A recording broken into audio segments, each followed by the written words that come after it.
We're down in D.C. I spent a day and a half down there this week.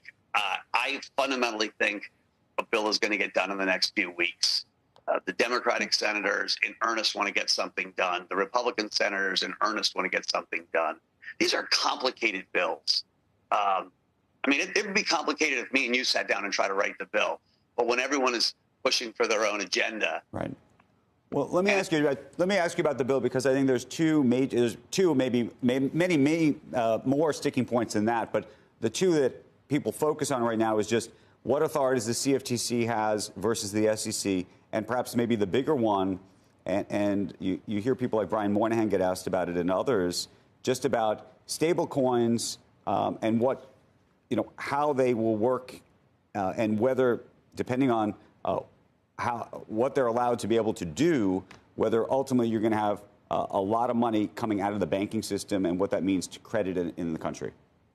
Yeah, listen, this is an issue that the banks have brought up, and they have an amazing lobbying army, right? So they have come down, and one of the reasons the bill is stalled is the banks are saying, oh my goodness, oh my goodness.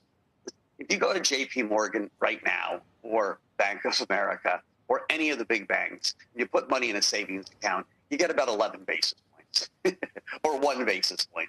So the banks are making a tremendous amount of money holding our savings and depositing at the Fed at 3.5%, 4%. They worry that stable coins could have deposit flight.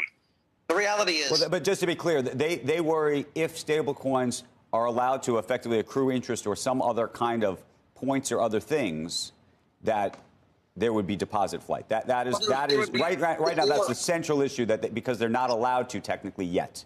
Yes. Or the banks would have to raise their interest, pay the consumer maybe a fair rate, and make less money.